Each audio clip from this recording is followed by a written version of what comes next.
এরপরের প্রশ্ন হচ্ছে, শায়েখ যদি বলতেন নারী পুরুষের পরকীয়া এবং তার শাস্তি সম্পর্কে। হ্যাঁ, এটা কিন্তু খুব জরুরি দরকার। এখন সোশ্যাল মিডিয়াতে সবচাইতে বড় ভয়ঙ্কর এডিকশন হচ্ছে পরকীয়া। পরকীয়ার কি পদ্ধতিগুলো একটু বলে দিই, পরে শাস্তির কথা বলবো। পরকীয়া, 1 নম্বর, ফেসবুকে মিউচুয়াল ফ্রেন্ড যদি মেয়ে থাকে তার সাথে একবারও যদি একটা বাক্য চ্যাটিং করেন কেমন আছেন, ওটাই হচ্ছে পরকীয়া। কথা কি বুঝেন নাই? আপনার ফেসবুকে 5,000 ফ্রেন্ড থাকে, তার মধ্যে আবার মিউচুয়াল ফ্রেন্ড থাকে। ধরে নেন সেখান থেকে কোনো একজনের কোনো একটা টেক্সট আপনার কাছে আসলো, আপনি তাকে উল্টো বলে দিলেন তুমি কেমন আছো বা আপনি কেমন আছেন। এই যে শুরু হয়ে গেল, this is call extra marital relation. এটাই হচ্ছে পরকীয়া। আর এই পরকীয়াতে যে প্রবলেমটা ক্রিয়েট হয়, সংসার ভেঙে যায়, আত্মহত্যার প্রবণতা, সন্তানকে মেরে ফেলা, ঘর থেকে বের হয়ে যাওয়া, হাজার নানা রকম ঘটনা এই বাংলাদেশেও কিন্তু হচ্ছে।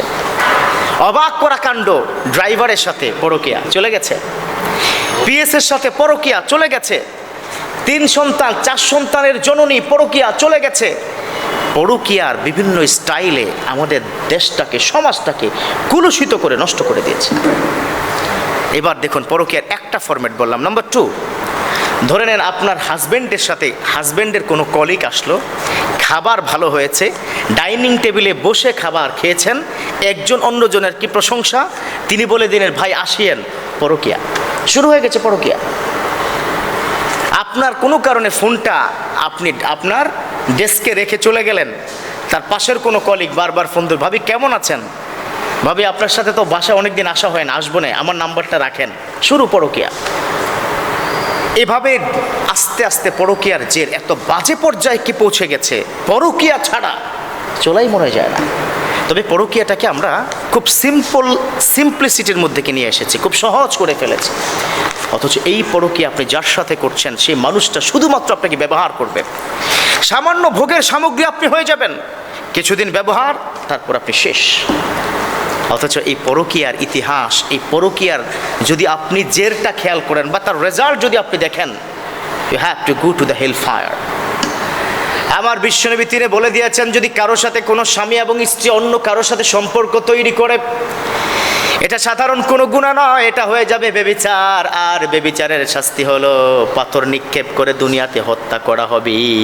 ব্যভিচার, যদি ব্যভিচার এবং ব্যভিচারিণী যারা আছে আর জায়েনা যারা রয়েছে, যারা জিনার সাথে সম্পৃক্ত রয়েছে, এই ব্যভিচার এবং ব্যভিচারিণীর হত্যা, পৃথিবীতেই পাথর নিক্ষেপ করে তাকে হত্যা করা, এটা পৃথিবীর শাস্তি।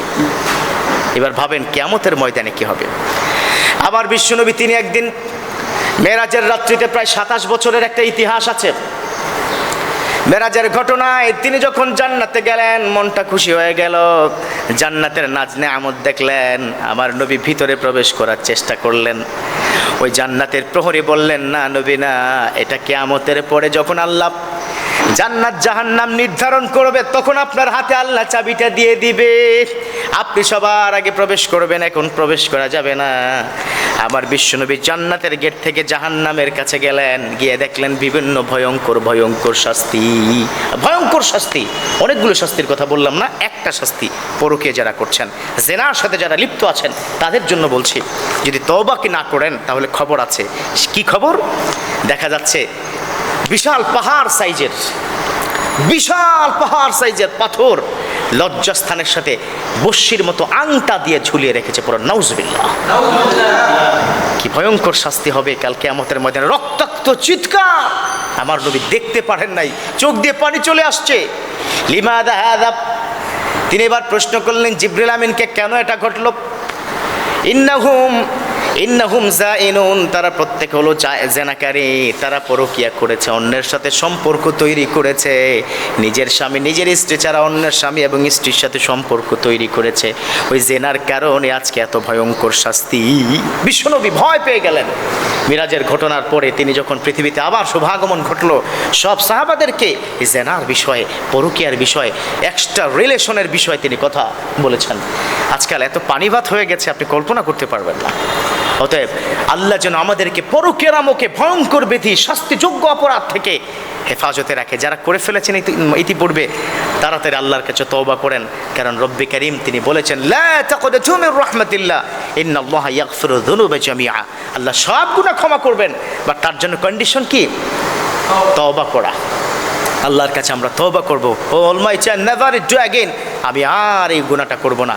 আল্লাহ পাক আমাদেরকে তওবা করে পরকীয়া থেকে লক্ষ কিলোমিটার দূরে থাকার তৌফিক দান করুন, আমিন।